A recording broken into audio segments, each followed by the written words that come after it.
If all you inherited was a grave marker, not a peaceful plot in a church cemetery, but a 90-year-old railway catastrophe, how would you respond? A lone boxcar had dived headfirst into the merciless ground of a forgotten hollow. For 20-year-old Ren Delaney, this wasn't a matter to mull over. It was the entire legacy of her father, delivered to her through a fragile, yellowing property document. The residents of Copper Gulch had dubbed the wreck the Iron Needle for as long as memory went. That corroded testament to failure lay woven into the barren terrain, yet the secret inside stayed hidden from the world for almost a century. It was set to shatter every belief they held about the land, about defeat, and about the quiet girl. They had long ago written off the quiet girl as hopeless. Sit back, relax, and drop a comment telling us your location. Here we'll share a saga of perseverance, hardiness, and an uncover that permanently reshaped a whole valley. Ren Delaney descended from the morning coach onto the well-known dirt of Copper Gulch. That soil appeared to hold the recollection of every dream that had ever withered and blown away there. She came with just one carpet bag, packed with 3 dresses, her father's shaving razor, and a void that felt heavier than any suitcase. The burial was held 2 days ago, a modest event, attended by a few of his old railway colleagues and the town's pastor. The pastor spoke about her father, Thomas Delaney, using vague but gentle words. Those words did little to reveal the real man, someone full of quiet disappointments and plans that never truly came together. His soul had been eroded smooth by the relentless grind of a tough existence. The eyes of the town rested on her like a heavy stone. Their pity was so intense, it was barely hidden loathing. They viewed her as the last lonely page in the Delaney's quiet decay, the end of the bloodline. That evening, her inherited wealth amounted to no more than the dust on her shoes. There was a rap on the door of her rented little room above the shop. Jedediah Stone stood there. His face was an intricate map of wrinkles shaped by sun exposure and age. His rough, calloused hands came from decades of laying tracks beside her father. With his hat clutched in his hands, he conveyed respect enough to worsen the sorrow within Ren's chest. He offered no hollow words or sympathies. Instead, he gave her a folded document wrinkled as deeply as his face. "He filed this last month," said Jed in a low, gravelly voice. "The back taxes were paid by him. He said it was the one thing he truly possessed. He planned to guarantee you'd receive it." Ren unfolded the sheet. In the pale kerosene glow, it turned out to be a deed. But not for the small, mortgaged house that the bank had reclaimed, nor for any land with timber or grazing entitlements. The legal description was plain, almost elegantly bleak. All property known as Tumble Creek Ravine, starting at the ancient Surveyor's Oak and stretching west to the ridge line. It covered the entire canyon and everything within it, including the remains of Great Northern Boxcar 734, lost during the derailment of 1888. She fixed her gaze on the line "The Iron Needle," the town's greatest joke and its most solemn legend. The Iron Needle was the result of an 1888 train disaster. That catastrophe brought bankruptcy to the valley's first rail extension and buried a single car deep into the ravine's floor.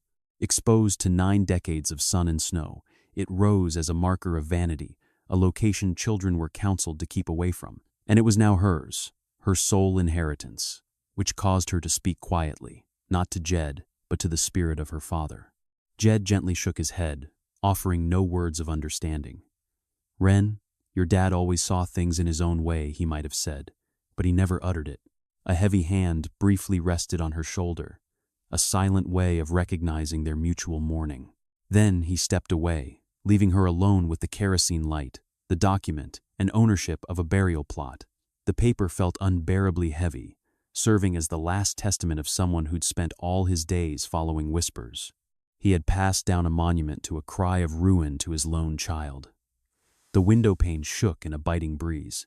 In the meantime, the town of Copper Gulch descended into a hushed, critical slumber, fully persuaded it already knew how this story would conclude. When morning arrived, Ren walked toward the county clerk's office, the deed secured firmly in her grip. Within the office, the atmosphere smelled musty of aged papers and sealing wax. Mr. Abernathy, whose thin frame appeared to be swallowed by his clothing, observed her closely over his spectacles. Upon her setting the document onto the counter, he examined it first once, then again, his slender brows ascending toward his hairline. "The Tumble Creek ravine," he murmured, his tone brittle as dry leaves. "Young lady, that stretch holds nothing except rattlesnakes and that ancient wreck. Thomas genuinely paid that property's taxes?" That query floated in the silence, burdened with skepticism. Before Ren could offer a reply, a fuller voice roared in from the entrance. "He isn't the opening fool to hold that piece of land, and it seems he won't be the final one." Silas Blackwood occupied the doorway, a person composed of broad shoulders and even bolder assertions. He was the region's most prominent property broker, a collector of undervalued real estate and an aficionado of other people's hardships. His polished footwear thudded loudly on the wooden floor, and he surveyed the deed with a condescending smirk. "The Iron Needle, great heavens! My deepest sympathies on the loss of your father, miss." But clearly his flawed decision-making followed him all the way to the end. He spun toward Abernathy, brushing his hand through the air like dispelling a foul odor. "The land carries no worth.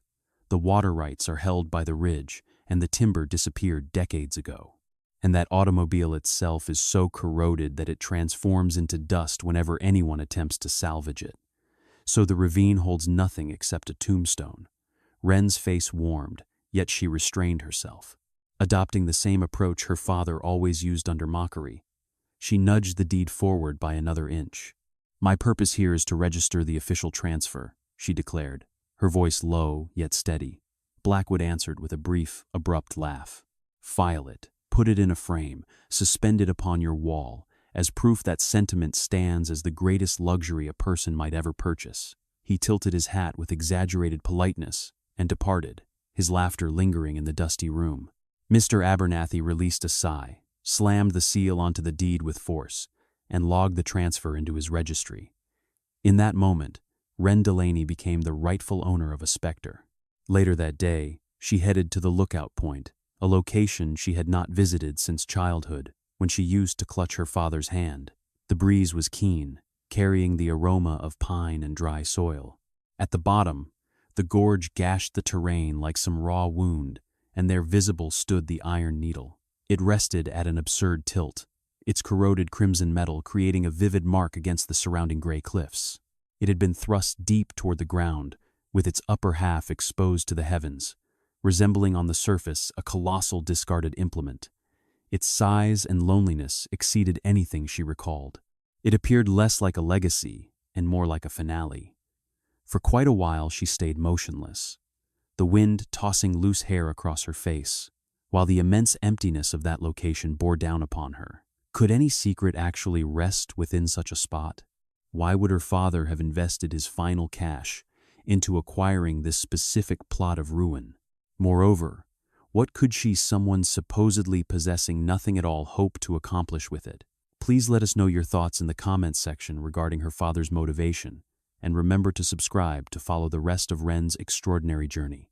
At present, the only realities she knew were the cold wind and the towering shadow that the wreck cast across the whole valley.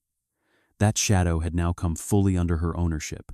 The town's gossip arose before she purchased so much as her first coil of rope. It existed as a subdued murmur inside the general store, and the saloon fell abruptly silent whenever she moved past its swinging doors. "The Delaney girl," they muttered to one another, "has clearly mislaid her mind. That grieving poor soul." They noticed her acquiring durable canvas, a new pickaxe head, and tin eating dishes. They gestured their heads in disapproval, misjudging her peaceful determination as pure foolishness. Elias, the merchant with a kind disposition, paused, as he measured 50 feet of heavy hemp rope. "Ren," he started, tenderness in his voice. "There is nothing below. Everybody knows what happened. The people who scavenged that automobile cleaned it out a week after the wreck, taking the letters, the suitcases, everything that seemed useful. What stayed behind was the heavy freight, which had been broken open and judged worthless. It's just an empty casing." Her gaze remained fixed on him, unshaken. "Elias, my father gave it to me. I'm determined to see it from close range." He made no further comment, simply collecting her money with a sorrowful, fatherly sigh. The exchange felt more like agreeing to a whim than a genuine sale. That very afternoon, while she stacked her materials atop dust, her father's faithful mule, a form slipped silently out from the shadows. The woman from the livery stable was Alara Vance. Her age showed in a face that resembled the gulch's own parched, fissured soil. She served as the town's living archive, the sole survivor who insisted she could recall the crash's echo resounding across the valley. Now aged, she walked with a slow gait, one hand gripping a twisted cottonwood cane. Pausing next to Ren, she extended a frail hand barely more than brittle bone and papery flesh and set it on Ren's arm. Her grip held unexpected strength, and her age-clouded eyes appeared to pierce right through Ren. "Everyone stares at the rust," the old woman croaked, her voice rough as scraping gravel. "They overlook the roots." She gave Ren's arm a single, firm squeeze. "Certain things never topple," she murmured, her tone fading to a whisper. "They endure." Then she departed, shuffling into the gloom. Ren was left with a cold sensation entirely unrelated to the afternoon wind. The strange meeting was still gnawing at her when Silas Blackwood caught up with her at the town's outskirts. He pulled his beautiful bay horse to a stop, gazing down at her and the loaded mule with a deeply pitying look. "Miss Delaney," he said, his voice full of superiority, "this has reached its limit. The entire town is whispering. It's improper." He dug into his jacket and withdrew a small wad of cash. "Take this $20 for the property. That's more than any sane person would offer, but I'll think of it as a gift honoring your father. Take it, board the next stagecoach, and build a fresh life elsewhere. All that awaits you here is a painful recollection." That proposition was a humiliation played out in the open, right on the main road leaving town where everyone could witness it. Ren shifted her gaze from the cash in his grasp to his self-satisfied, confident face.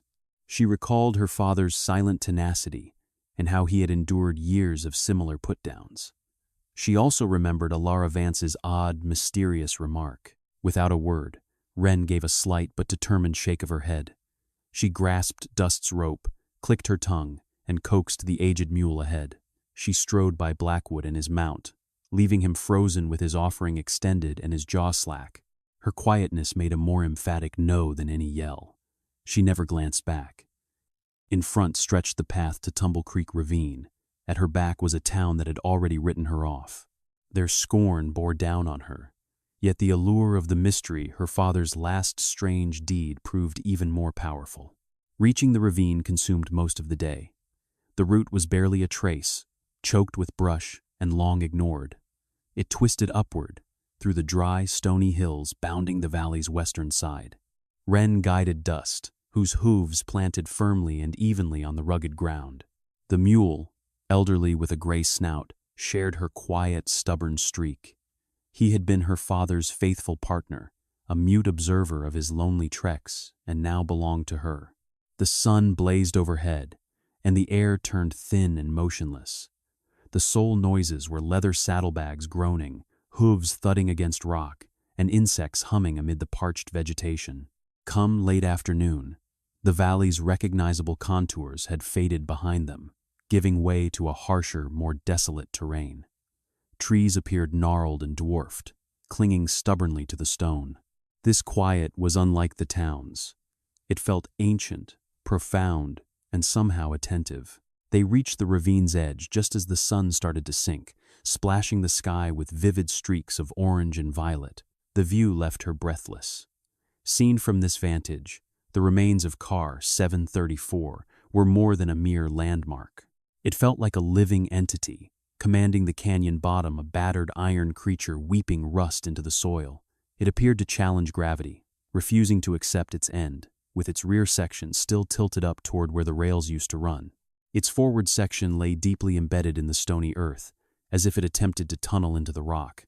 The magnitude of the force that had driven it there hung in the air, a 90-year-old shriek still reverberating among the crags. A deep wave of letdown swept through Ren. It matched every account she'd heard. A wreck, worthless, lifeless. In the dimming light, her father's last foolish venture stood out plain and irrefutable. She set up camp a good way from the edge, lighting a modest fire more for reassurance than heat as night closed in. She split some of her jerky and hardtack with dust. With ears perked, he kept an eye on the ravine, breaking into an occasional deep, rattling snort. When darkness descended, the ravine stirred with noise. The canyon funneled the breeze into a soft, sorrowful moan. Over the vehicle's metal exterior came yet another noise underneath, a deep, sporadic groan.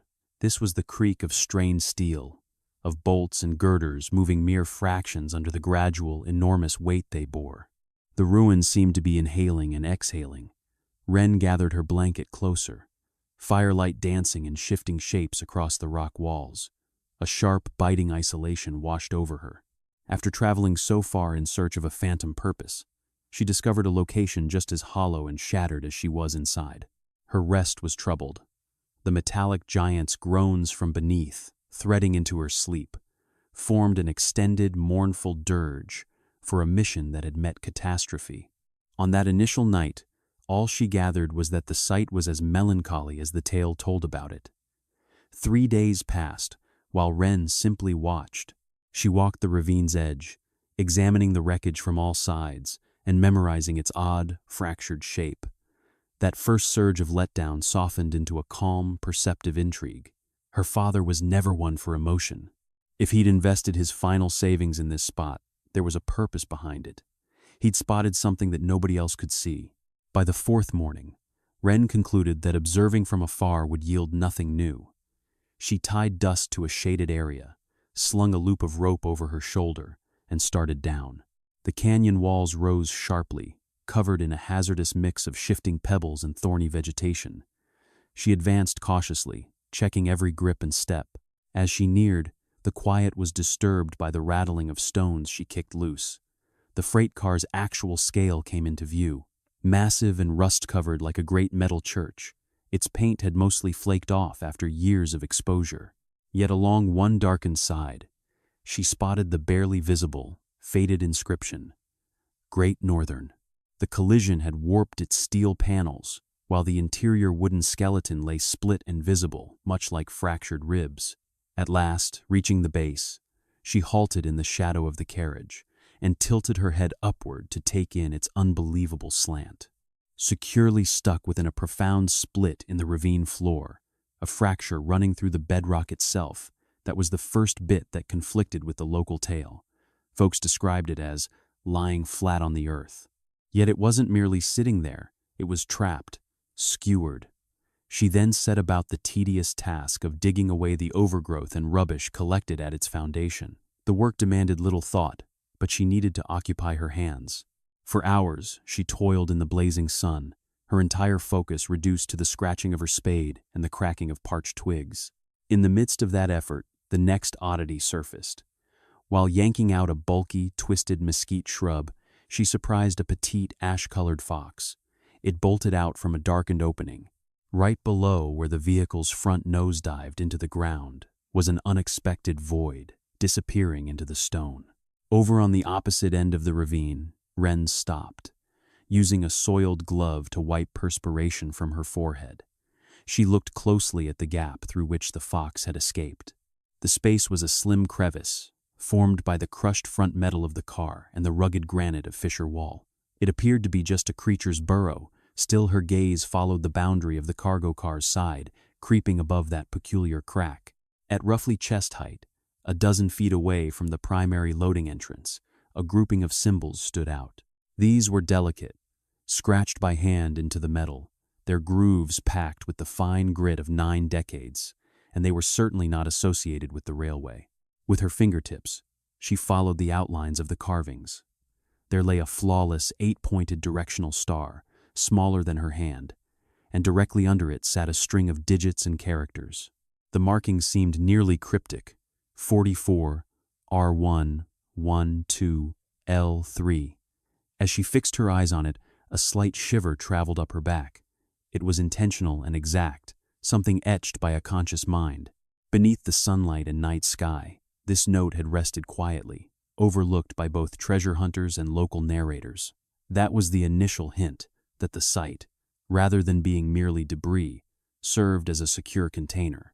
The breeze traveling through the ravine appeared to alter, moving from a sad exhale to a secretive murmur. Ren grew fixated on the carvings. For days on end, she focused exclusively on decoding them. The pattern 44R12L3 resembled a lock combination, a series of rotations, but intended for what exactly? The primary freight doors were stuck beyond repair, their locking beams warped and corroded into one fused block. She attempted those sequences on every screw and rivet she came across, yet no alignment occurred. Rising irritation reverberated with the quiet, frantic deliberation her father once had over blueprints and incomplete sketches. In that ravine, she felt nearer to him than she had in years, so she threw herself into work. The physical effort soothed her, letting her hands handle what her mind couldn't. She resolved to dig out the whole underside of the car to see what it was resting on. It was an enormous undertaking. Using the pickaxe, she broke apart the packed soil and loose stones, then shoveled them away. The old mule, Dust, proved his value. She set up a simple pulley anchored to a solid rock ledge, and the mule gently hauled basket after basket of debris up and out. Days melted into a week, then 2. A year at a boarding school her father had struggled to afford had left her hands delicate, but they soon grew rough, cracked, and finally hardened into strong, capable skin. She learned the wreck's behavior, how it moaned when morning sunlight struck the metal and where its greatest weight rested. She was no longer simply its owner, but its student and guardian. During this relentless digging, as she cleared a deep pocket of mud and scree from right beneath the car's front end, she paused. Just then, her shovel connected with something that wasn't rock. A sharp, metallic ring. Sounded her heart pounded as she dropped to her knees and began scooping away the ground with her bare hands. She dug through the wet, heavy soil, uncovering a flat, square steel plate with a texture unlike the rest of the car. It lay flush against what would have been the very base of the box. The car's front wall featured a recessed, wheel-like handle in its center, and next to it an ornate keyhole set inside a circular dial.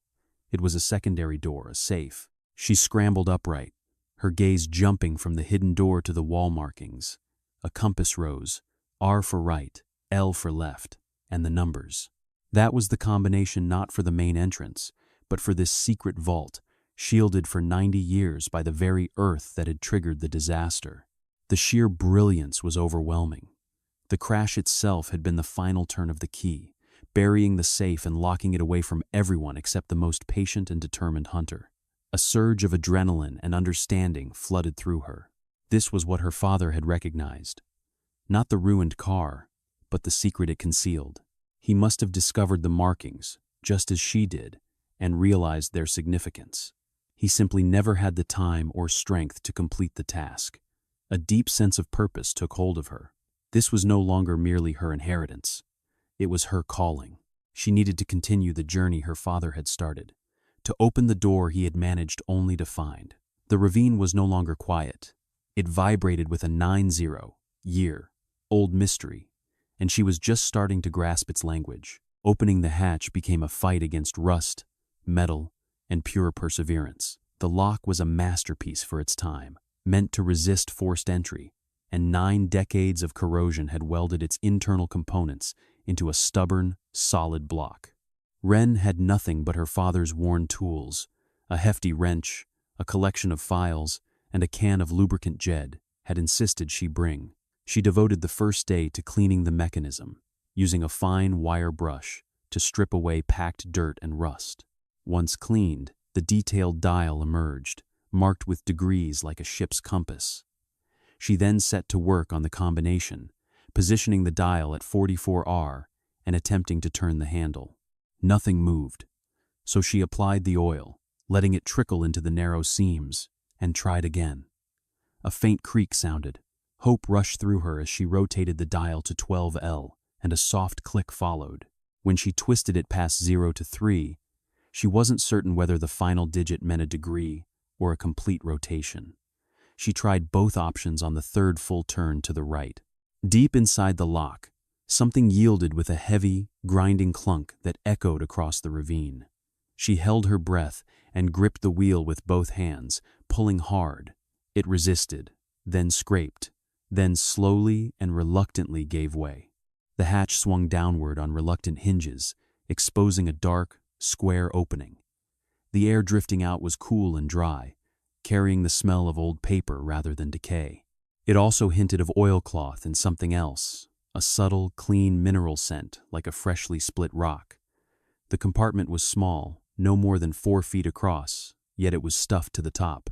Inside lay half a dozen slender copper cylinders sealed with wax, along with several large bundles wrapped in thick, waterproofed oilskin and bound with leather straps. Everything was preserved in perfect, unbelievable condition. The car's nose-down plunge into the fissure had created a nearly perfect vault. The soil had drawn out all the dampness, while the steel casing had kept everything perfectly intact. With careful, almost worshipful movements, she took one of the oilcloth-wrapped bundles into the light of day, shielding its contents from the wind and sun. Her fingers shook as she undid the leather bindings. Within lay a bulky ledger, its leather cover still soft and flexible. She opened it. Instead of cargo inventories or shipping records, the pages were covered in neat, polished handwriting and beautifully intricate illustrations. These turned out to be geological profiles of the valley, drawings of rock layers, and chemical formulas. Turning through the pages, she felt her heart pounding against her chest. There were charts, incredibly precise charts of the entire Copper Gulch area.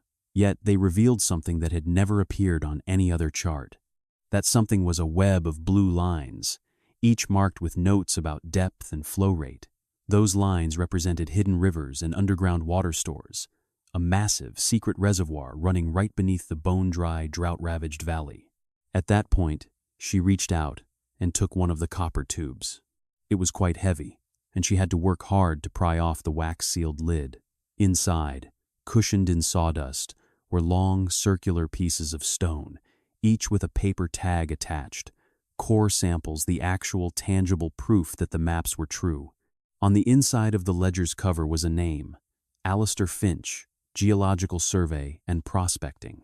He must have been one of the train's passengers, a far-sighted geologist, who had mapped the valley's hidden life-giving water system.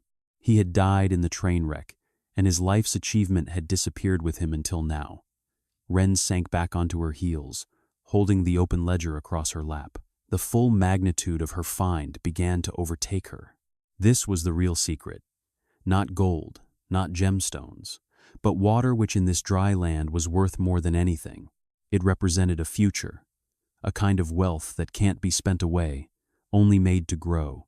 Lifting her eyes to the rusted hulk of car 734, she saw it not as a tombstone anymore, but as a seed vault, a storehouse of knowledge, a solemn promise. That promise had been waiting patiently for someone to arrive and read what was inside. Her father had not handed her an artifact of the past. He'd handed her a guide to what lay ahead. The sky had been blazing, cloudless, and blue for weeks, but on that afternoon, a shift occurred. Bruised purple clouds massed at the horizon, their undersides dark and swollen. The air turned thick and still, that suffocating calm that precedes a plains storm. So deep in her concentration was Ren that she hardly noticed until the first tongue of wind lashed through the ravine. That gust raised a spinning column of dust and set the boxcar's loose panels rattling. She had already carried 3 copper tubes and 2 ledgers up to the relatively safe area of her camp on the rim. Hauling them up the slope with ropes had been exhausting, but over half of what she'd found was still sitting in the compartment.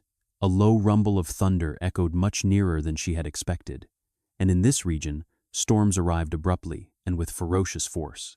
The dry creek bed, which wound through the ravine, could change in minutes into a raging torrent, a flash flood. A cold, sharp dread seized her. She knew she had to bring out the remaining maps right away. She scrambled back down into the ravine. The wind was now ripping at her clothing, and the sky was darkening at a terrifying rate. She began tugging another oilcloth bundle out of the hatch. Just as the first large raindrops began to fall, they landed on the scorched rocks and hissed. Then the sky broke open completely. It wasn't merely rain, but a furious downpour, a solid curtain of water that stained the world gray and filled it with a deafening roar. The floor of the ravine, packed hard from weeks of sun, was unable to absorb the water, so it just guided it along. A tiny trickle turned into a stream, and that stream swelled into a brown, whirling river. Within a moment, the water was climbing, spinning around her ankles and then rising to her knees. Peering through the heavy curtain of rain, she heard a cry thin and filled with despair, barely audible above the thundering storm. Then she made out a family, a man, a woman, and 2 small children. Their wagon was caught sideways in the quickly rising water. Farther down the gulch, one of its wheels had broken, and their horse was wild with panic, in danger of ripping the whole wagon to pieces. They were trapped. Ren's thoughts raced through everything: the maps, the copper tubes, her father's work. But then she saw the face of the little girl, white with fear, holding tightly to her mother. There was no other option. There never had been. She made the bundle she was holding secure, pushed it back into the hatch, and forced the heavy door shut against the moving water. Then she grabbed the coil of rope she'd used to haul the discoveries, and she pushed her way through the rising, debris-laden flood toward the helpless family. The current struck her like a battering ram, threatening to tear her from her feet. "Over here," she shouted hoarsely. "The train car, it's anchored in the rock." The stranger, whose name she would later discover was Miller, looked at her, and then at the towering, unshakable shape of the Iron Needle. A flicker of hope appeared in his eyes. Ren tossed him the rope's end. "Tie it to the wagon frame. Get the children." The 2 of them labored together in the swirling chaos. She planted herself against a boulder while Miller fastened the rope. Then, pulling hand over hand, they hauled the family through the raging water. The boxcar was the haven they had fought toward, the only firm, unmovable object in a world turned wild. They sheltered behind it, the steel shell bearing the full force of the flood while the water thundered past. Ren had been willing to lose everything she had only just found in order to rescue a family she had never met. As the flood reached its highest point, she set her back against the cold, damp steel of car 7-34. Giving shelter to strangers beneath the protection of her inheritance, she grasped that some treasures have to be claimed again and again. The storm passed as suddenly as it had begun, and the floodwaters receded. The water left behind a thick covering of mud and a scattered, transformed tangle of debris. The Miller's wagon was ruined, but the family themselves were all right, pressed close together, trembling yet alive. Mr. Miller took Ren's hand, his eyes carrying a thankfulness too deep for words. "You saved us," he said at last, his voice cracking. "We would have been carried off my family." He couldn't go on. Ren simply nodded. Exhaustion sat heavy in her limbs, but they were safe because of her. Still, when she looked at the hatch half hidden by water, a cold dread swept over her. Had she rescued them at the price of everything else? It was 2 full days before the ravine dried out enough for Mr. Miller to walk back to town and bring help. He returned with Jed and a handful of other men, their faces showing both fascination and worry. The tale of the rescue had already raced through Copper Gulch like wildfire. When Miller described how Ren had used the old wreck as an anchor and put her own life on the line for his family, their looks changed. The pity disappeared, replaced first by reluctant respect and then by honest admiration. While Jed helped the Millers gather whatever they could save, Ren focused on the hatch. It was jammed full of mud and silt, and with a heavy heart she forced it open once more. The compartment had let in water, but the oilskin and wax-sealed copper had held up. The contents were moist, yet intact. Not a line of ink on the maps had smeared. The core samples were safe, and a wave of relief so strong that her knees nearly gave way washed over her. A week later, a stranger rode into town. He was an engineer by the name of David Sterling, part of a survey crew weighing a route through the high country for a new rail branch. He had heard the extraordinary tale from the Millers, a flash flood, a daring rescue, and something about ancient maps found in the legendary Tumble Creek wreck. His curiosity piqued. He sought Ren out, but at first she was guarded, reluctant to reveal what she had uncovered. Sterling had a quiet, capable manner that earned her trust, so she showed him one of the ledgers. He spread the map on a table in the mercantile, his experienced eyes following the blue lines in Alistair Finch's painstaking notes. A quiet fell over the small crowd that had come together, and Silas Blackwood was among them, pulled in by the stir with a cynical sneer. Sterling stayed silent for a long while, then raised his head. His face held nothing but pure, wholehearted wonder. "My God," he breathed. "Do you have any idea what this is?" He looked at Ren, then at the townsfolk. "This is Alistair Finch's missing survey. He was a genius, a visionary 20 years ahead of his time. His work was said to have been lost in the derailment of '88. He tapped the map with his finger and said, "If these aquifers are real, there is enough water beneath this valley to make it a garden. That's plenty to build a new town, a railroad depot, anything." Blackwood laughed at the old drawings, calling them a dead man's daydream.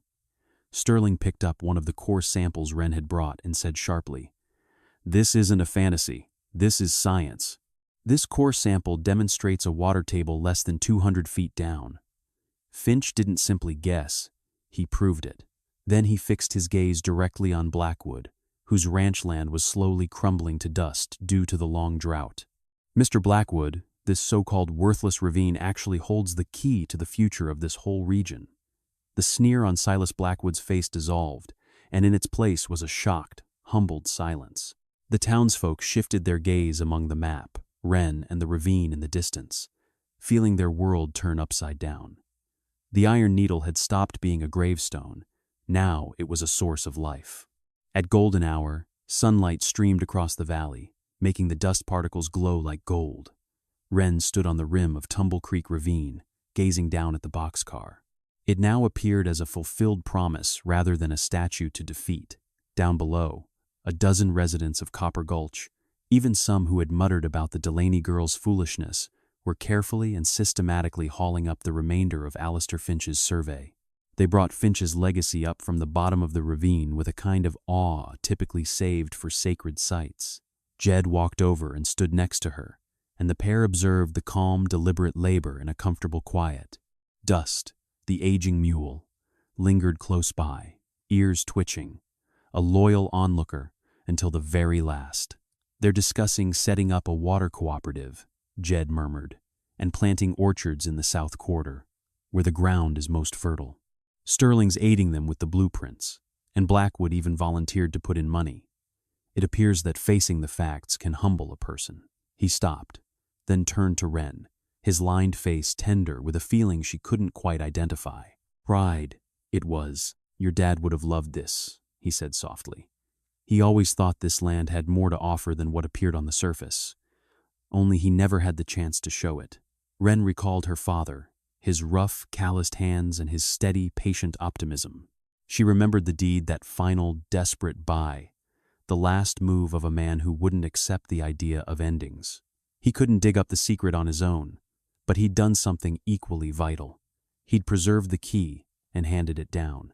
He'd believed she would locate the lock. She glanced down at the massive iron needle embedded in the ground and viewed it as a seam, not a wound. It was something that had linked yesterday with tomorrow. Jed looked in the same direction. "What do you imagine he was thinking when he bought this property?" he inquired gently. Ren took a long, inapping hail of the cool evening air, the fragrance of dust and rain far off filling her lungs. A faint smile tugged at her lips. "He always told me he had nothing to leave behind," she said, her voice distinct and steady in the calm of the evening. "He was mistaken. He left me the future. Thank you for sticking with us through Ren's story until the final moment. This serves as a strong reminder that real worth frequently lies below the surface, needing just some patience and plenty of compassion.